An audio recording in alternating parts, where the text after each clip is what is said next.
What up, nerds, geeks, and gamers? It's Rage, and on today's episode of Book Talk, I'm going to be talking about the third book in the Gears of War book series, Anvil Gate.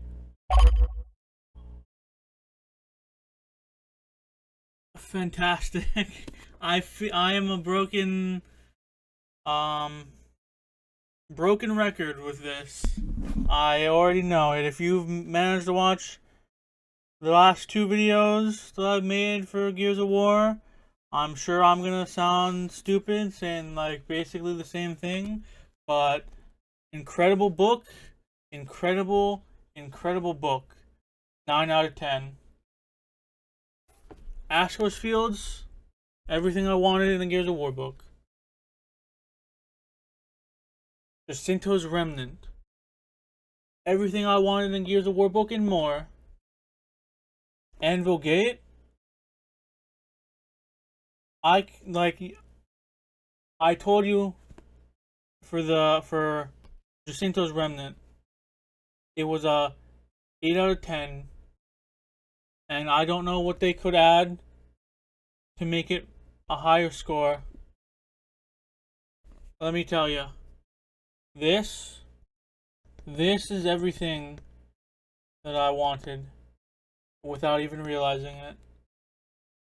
The world is fleshed out. The past sections of the book were incredible. The present sections were even better. Like, Jacinto's Remnant was good, but it wasn't super action packed, kind of like Asphalt Fields, because the locusts were basically gone, and the stranded, while there, aren't exactly a world-class military power. This really ups the stakes. This book really ups the stakes. The past section is split between Adam Phoenix and Hoffman, with Hoffman's section taking place at Anvil Gate, which was the battle or the siege, because it was a siege. The siege of Anvil Gate was where he made a name for himself and put him, in the crosshairs of the military in a good way.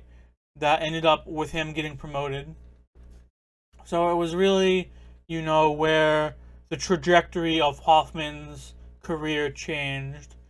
And as for Adam Phoenix's section of the book, that was really well done as well.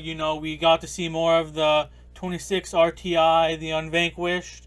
We got to see a little bit more of Anya's mother, and even more than that, it really helped develop Adam Phoenix more as a character. It gives motivation for why he became the scientific person, the researcher that he is in the series, that we know him to be. His motivation, I'm not going to explain it, but let's just say it makes a lot of sense. And if more people were like him in this universe, I think the wars would have been over sooner, and there would have been less casualties. Even though, as we find out, he's not misguided, but the things that he has researched have been used in a devastating way, which is kind of the story of Gears of War, with the hammer strikes and that whole technology, and how much misery and terror it inflicted on the world. But the present section is really where the book is next level, in my opinion. Like, oh my lord, it's so good. We see the emergence of the lambent, which are it's hard to explain what the lambent and lambency is. It's kind of like an infection. It's a parasite that ends up taking over creatures and ends up evolving pretty rapidly to be able to create like its own life forms as well. Um, so they make their first appearance in this book. The Groznians and the people of Pelrune who haven't seen a locust at all. So they're in their town's memory, the Pendulum War is still fresh as like the only enemy they've ever actually had to fight and ever had to deal with. So there's tension there. There's obviously tension between New Jacinto and the Cog military and the Groznians, who are led by what was his name? How do you pronounce it? Tresco,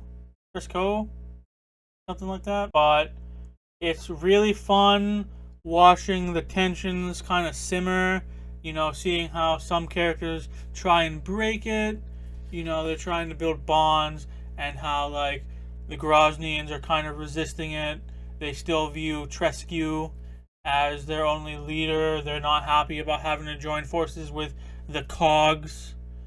And obviously the Cog civilians and even some of the people who are in the military aren't happy about it either, because most of the people that we follow, not most, but like, Marcus and Dom and Hoffman, Anya, they all served in the Pendulum War.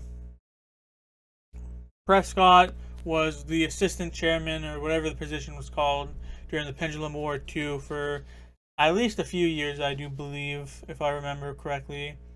But it's absolutely incredible. The inclusion, the introduction of Lambents and Lambency was incredible. It adds so much tension. Now they have a new big bad, and unlike the Locust, this one is it's not a creature really. Like, with the Locust you have the queen, and obviously you have all the different grubs, the boomers, the regular freaking drones and stuff like that. Tangible, you can shoot them. With the Locust, I mean with the Lambents, the Lambency, there's stalks that are shooting up from the ground, and sometimes they release polyps, which is what the little life forms are called, polyps, that can explode from getting shot at, or if they get too close they can explode on their own. They don't even need to be set off. Let's see what else. So they end up losing the emulsion rig to the Lambents, because for some reason it's attracted to the emulsion that is being dug up and stuff. So they end up losing that, and that adds more tension, because now they gotta find a way to ration all the emulsion they have left in case the Lambents spread to the island, which is called Vectis. The whole island is Vectis. I should have said that in the previous video, but the island is called Vectis, and as we see, the stalks do eventually get to Vectis, which is very scary, because they don't know what exactly what the stalks are, what it could do, what it's doing. Not every stalk carries polyps and stuff, but some do, and they obviously have to start rationing their fuel, because if they don't find a way to stop the stalks from spreading, or the stalks don't stop spreading by themselves, or the island is harassed and covered in polyps and stuff, they gotta evacuate. So they need to find out how to manage their fuel so they can have enough to evacuate if they need to. They go on a scouting mission of the mainland as well in the book, and learn that the stalks are also spreading there, which is definitely bad. Definitely bad. They end up having to deal with the stranded, who have formed their own coalition of strandeds called what are they called? What were they called? The something the island.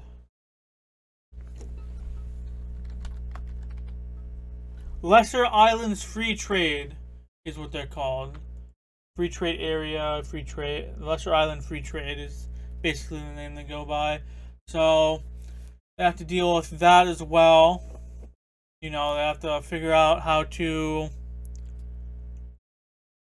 make sure the stranded people don't try and take advantage of these issues to do damage to the cog or possibly invade the island, stuff like that. Eventually, though, the stalks do reach the island.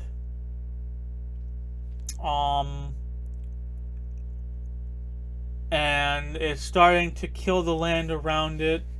You know, it's turning the area around it barren and arid, which is very bad news because, you know, that's less farmland that they can use to produce food and take care of livestock and stuff like that. And obviously, they're not sure what it is that's doing the killing, so they have to be worried about that. Eventually, the island does get attacked by two lambent leviathans, which are whale-like creatures, kind of, that you do end up seeing in Gears of War 2. So they get attacked by that and they fend it off. They have to end up using the Hammer of Dawn, and it causes some pretty big damage. Luckily, it doesn't like destroy the piers or any buildings like that, but it does like blow off the side of one of the cliffs, which is pretty terrible. There's some issues with with Prescott between, you know, Hoffman, Chescu, Michelson, who is the leader of like their navy. They've kind of formed a triumvirate against Prescott, who seems to be more knowledgeable about the Lambency than he really should be. You know, obviously the stocks and stuff are new to everyone, but Prescott doesn't seem as surprised as everyone else is, and he's trying to like take samples and stuff, which doesn't make a lot of sense to anyone because, you know, they don't exactly have top of the line, state of the art research facilities and stuff that they can use to study this stuff. So it's a little odd that he wants to do that. Hoffman, it comes to a head kind of where Hoffman, who is a pretty straight-laced character, he's never done anything against the higher-ups, which at this point is just Prescott. It goes Prescott and then Hoffman, and then there are people under them, and obviously, like I said, there's Trescu and Michelson, which are kind of on the same level as Hoffman, but he ends up stealing a encrypted data disk from Prescott's office, and that's a really big deal because it really helps symbolize just how much Prescott has managed to alienate Hoffman, who is, as I said, a straight-laced character. He's never done anything like that before. He's never tried to go against Prescott or those higher than him. He's a pretty by-the-books character, all things considered. So he ends up taking that, and that's a big deal. We do learn a little bit more about Bernie Mataki as well, and her relationship with Hoffman. All around, just another incredible book. I am seriously a broken record, and I feel bad that I don't have a ton to add. But like, please, as I've said the last two times in the last two videos about the book series, for the love of God, if you love Gears of War, please buy the books. They're incredible. I don't think you'll be unhappy with them. I think even if you hate reading, you'll probably end up enjoying them. If you like Gears of War, even if you hate reading, I think you'll like it. Um, it continues to develop the world more. You know, you got you got four factions really, with the Stranded, the New Garazian migrants, New Jacinto, and the COG government as a whole, and then Ruin and their people. It's really fun to read about the tensions between them. Seeing the start of Lambent and the Lambent Sea, which, you know, we get to experience in Gears of War 3, was phenomenal. Like, I didn't really give it much thought, but this is a new enemy that's even more strange than the Locusts were. And the Locusts were already strange, you know. No one can understand why the Locusts are doing what they're doing by this point in time. So to see something like the Lambents, which seem to evolve, like from the first time they fight the Polyps and see Stalks to at the end of the book, the Polyps and the Stalks have already changed. Like, the Polyps have developed spiky thorns on them, and the Stalks themselves seem to have changed as well somehow. I think they become more... I forget what exactly it is about the... the Stalks have developed blisters on them, which, you know, at this point in time, we don't really know what it means or what happens if the blister pops or not. But obviously it's a bad sign that the enemy is evolving so rapidly.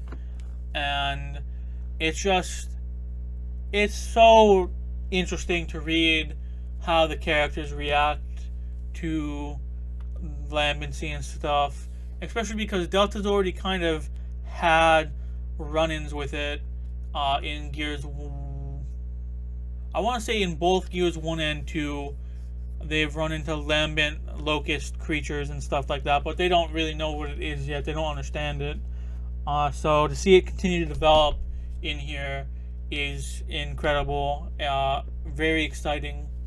And like I said, please, if you like Gears of War, please get this book too.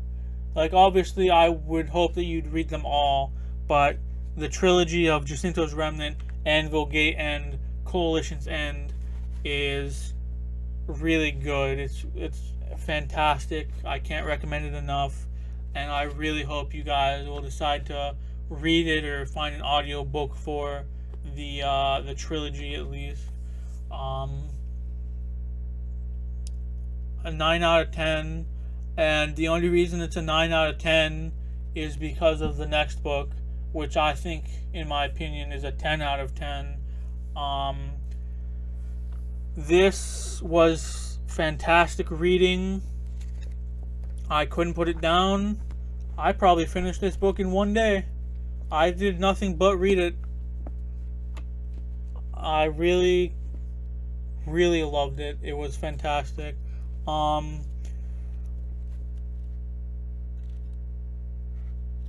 Honestly, I can't think of anything I'd want in this book to make it better, even after reading the third book, which I know is, which in my opinion is better. But, you know, exploring Hoffman and Adam Phoenix was very interesting. They're two of my favorite characters. I really do like both of them, and I'm happy that I got to read more about them, especially with Adam Phoenix, who has always been kind of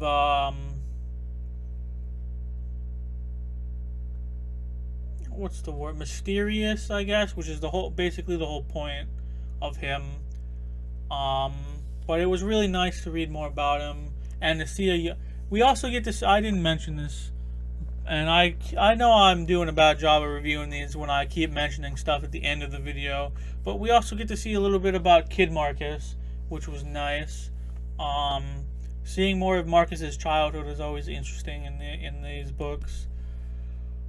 Please find a way to read these or listen to them. I cannot recommend them enough, and I really hope you guys will decide to read them or find a way to listen to them. I really do. Also, if you've made it this far, could you please like and subscribe and hit that bell notification if you'd be so kind to get notified when I upload or go live and stuff. I still got, let's see, this is the third book. I still got 5 other books in the series to review. And I'd really appreciate it if you guys check them out when they came out. And the best way to get notified when that happens is to subscribe and hit the bell notification. But seriously, phenomenal books. Please, I really hope you'll read them.